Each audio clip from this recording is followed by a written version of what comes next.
Greetings, true believers, and welcome to another uncanny episode of History of the Marvel Universe. In this episode, we'll be looking at the earliest appearances of Deadpool, Domino, Copycat, aka Vanessa Carlisle, and X-Force. The story begins in New Mutants number 98 in 1991.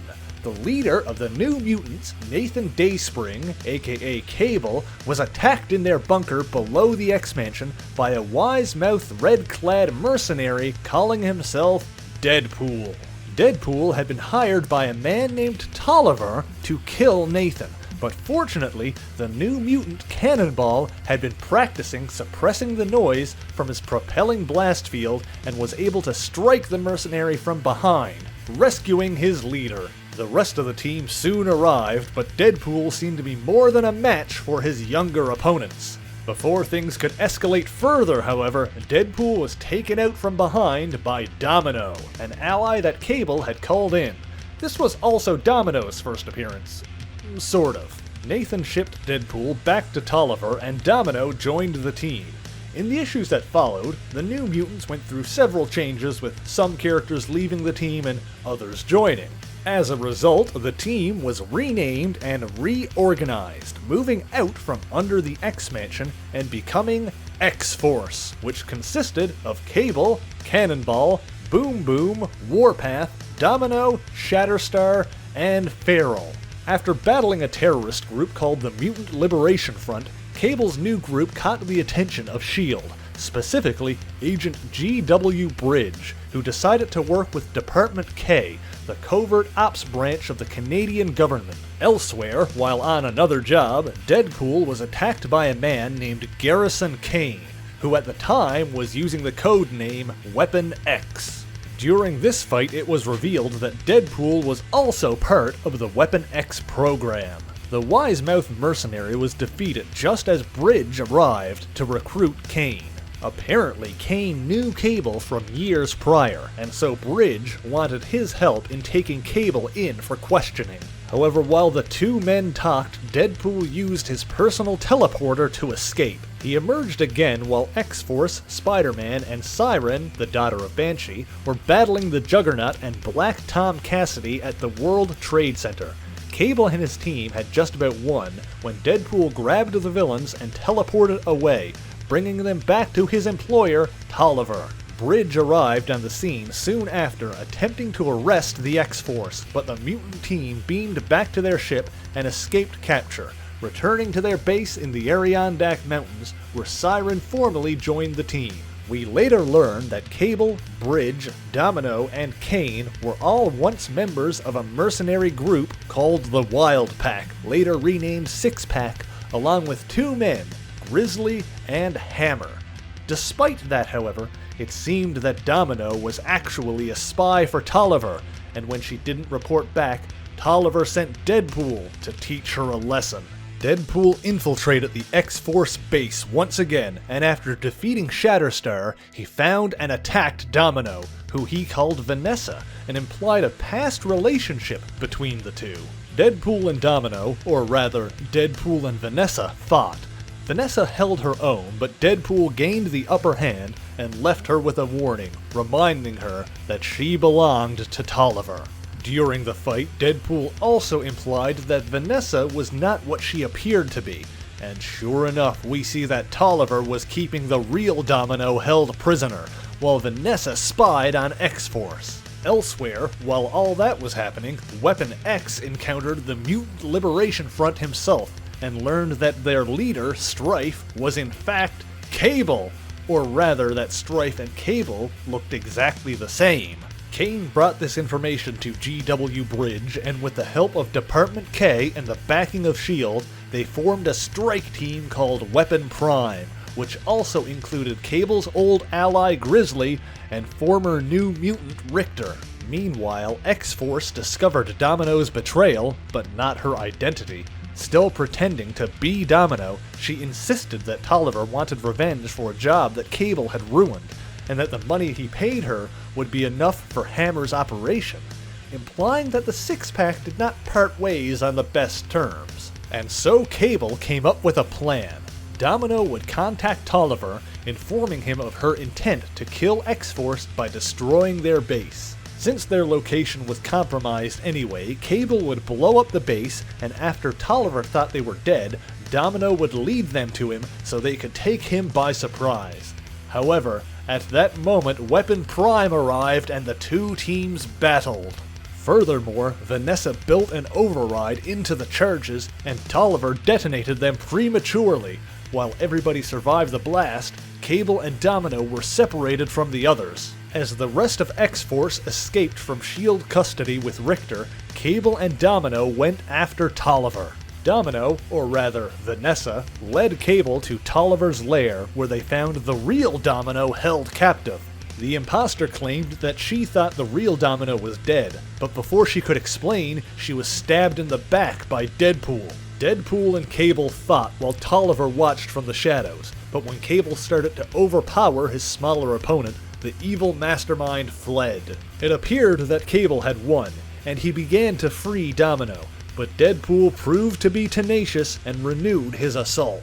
But before the mercenary could finish the job, Domino escaped her weakened bonds and blasted Deadpool in the back.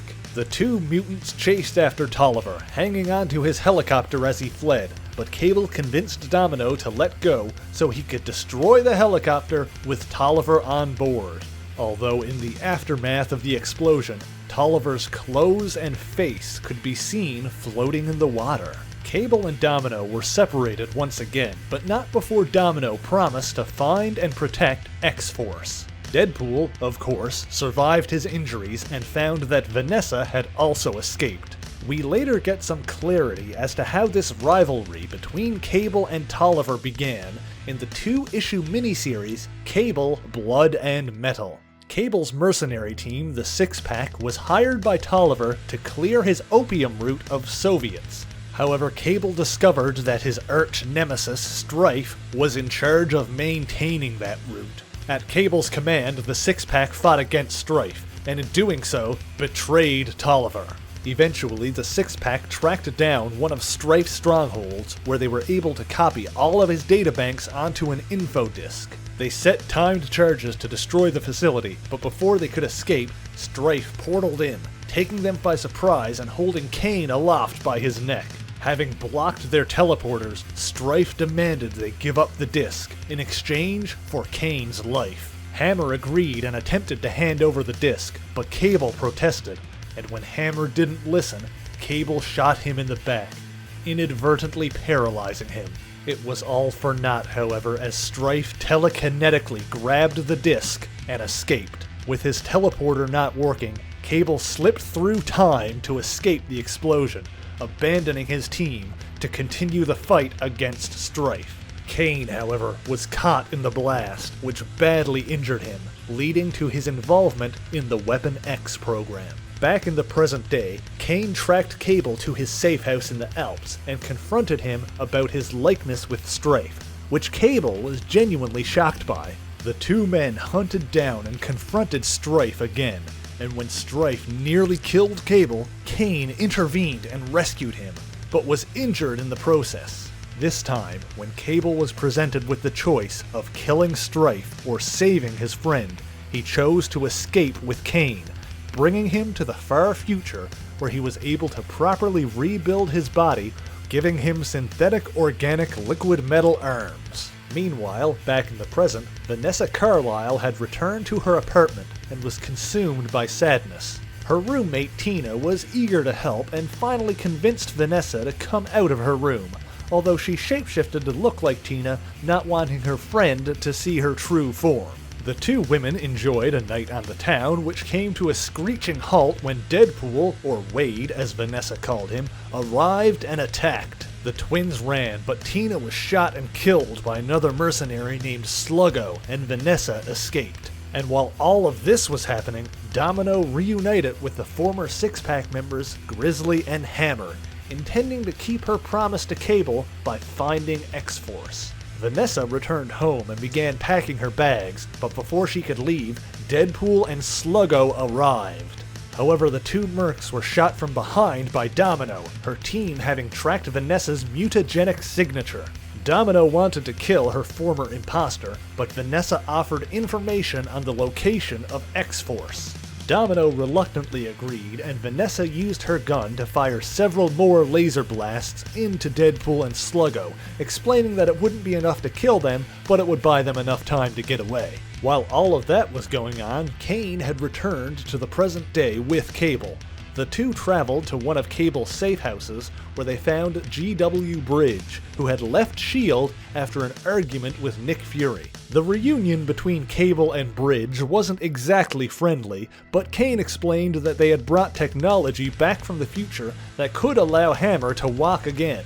GW informed his former comrades of what had happened while they were in the future, including that Domino had hooked back up with Grizzly and Hammer. This alarmed Cable because he suspected that Hammer would still be out for vengeance and would use X-Force to get to him. And so Cable, Bridge, and Kane intercepted Domino, Grizzly, and Hammer before they could track down X-Force, and the six-pack was reunited for the first time in years. Vanessa was overjoyed to see Cable alive, but he was, understandably, much less pleased to see her. Hammer, on the other hand, still carried the expected grudge, and he used his vehicle to attack and immobilize Cable. Kane convinced Hammer to release Cable, telling him of the tech they had brought back from the future. Hammer, however, refused the treatment, afraid of losing his humanity as he felt Cable had. Additionally, during the commotion, Vanessa slipped away again. Domino insisted they go after her, but the rest of the team felt they couldn't trust Cable, and so they left him behind. And those were the earliest stories to feature Deadpool, Domino, and Copycat. Of course, with comics, there is always more to tell, so if you want to know what happens next, let me know in the comments below, subscribe, and click that bell icon to be notified when videos go live. If you want to read the next chapter yourself, you can check out Deadpool The Circle Chase, a 1993 miniseries featuring the next appearances of some of the characters we talked about here. As always, the issues we talked about in this video are listed in the description below, as well as links to my Patreon and Twitter. So, until next time, true believers, Excelsior!